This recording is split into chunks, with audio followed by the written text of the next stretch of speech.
Salutations chers gamers et passionnés de l'univers vidéologique, ici Golden Dragon, vos représentateur e-sport pour ce 6e numéro de l'actualité e-sport camerounaise. On parlera aujourd'hui de la confrontation de Mr. Crimson, le champion Red Bull, et Hurricane, le most wanted à Street Fighter V. Ensuite on verra le tout nouveau trailer de la franchise de foot EA et les infos autour de celle-ci. Puis on parlera de la toute nouvelle Nintendo Switch et d'une toute nouvelle console qui verra le jour d'ici la fin d'année, pour finalement clôturer avec le TGV de ce week-end. Mais d'abord, est-ce que vous avez une idée du nom du jeu qui s'affiche à l'écran? À la fin de la vidéo, on aura le cœur net. Mais d'abord, incro.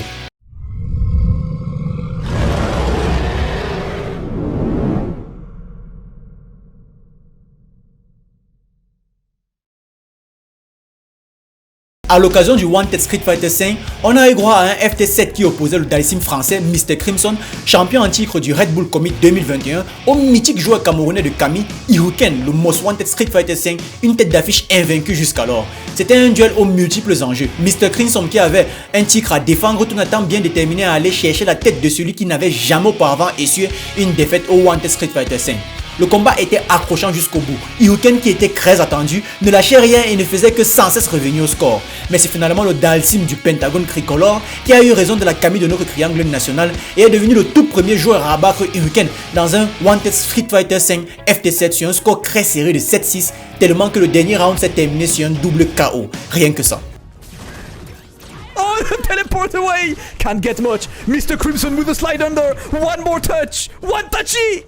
The biggest one touchy! No! That whips! That's not gonna kill just yet. The tech is gonna work. The double kill! Dalsim wins. EA a dévoilé sa bande-annonce FIFA 22 en mettant principalement l'accent sur ses ambassadeurs mais surtout sur la technologie Hypermotion, censé apporter plus d'animation au jeu. Malheureusement, seuls les détenteurs d'une PS5 ou Xbox Series XS pourront profiter de l'Hypermotion. Hormis ça, pas mal d'infos autour du jeu ont fait surface après la bande-annonce, promettant aux joueurs FIFA un jeu révolutionnaire, que ce soit en termes de jouabilité ou même visuel. On note par exemple qu'avec les maillots X-Sense, le jeu est capable de retranscrire les efforts des 22 acteurs sur le terrain de manière très fidèle.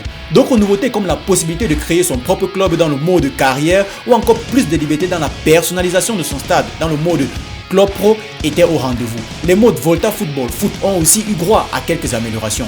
Le jeu sortira le 1er octobre 2021 sur les consoles 8e et 9e génération, à l'exception de la Nintendo qui aura droit qu'à une version Legacy comme c'était le cas de FIFA 21. Nintendo Switch OLED.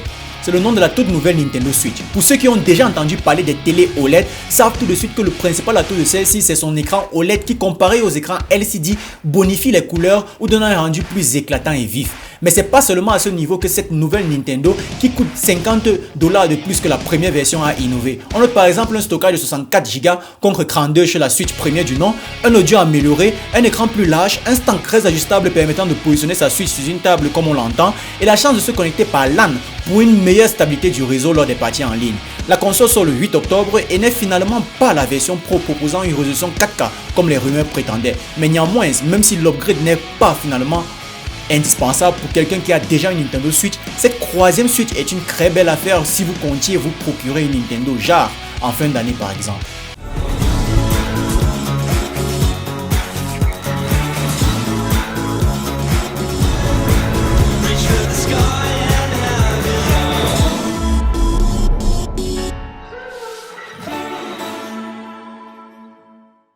Valve promet de sortir sa toute première console portable en décembre. Elle s'appellera la Steam Deck, permettant à son utilisateur de pouvoir jouer à n'importe quel jeu disponible sur Steam.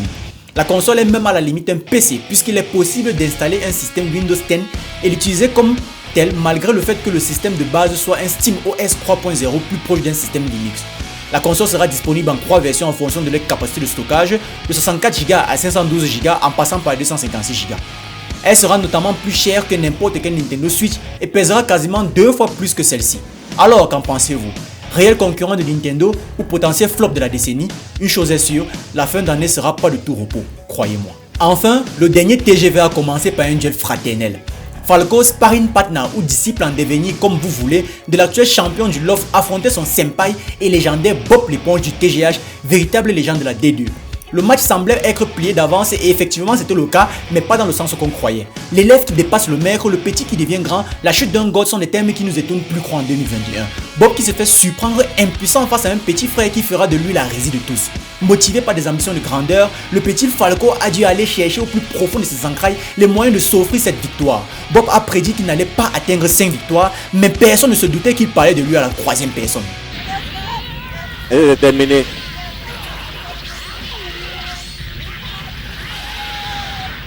C'est terminé, hein?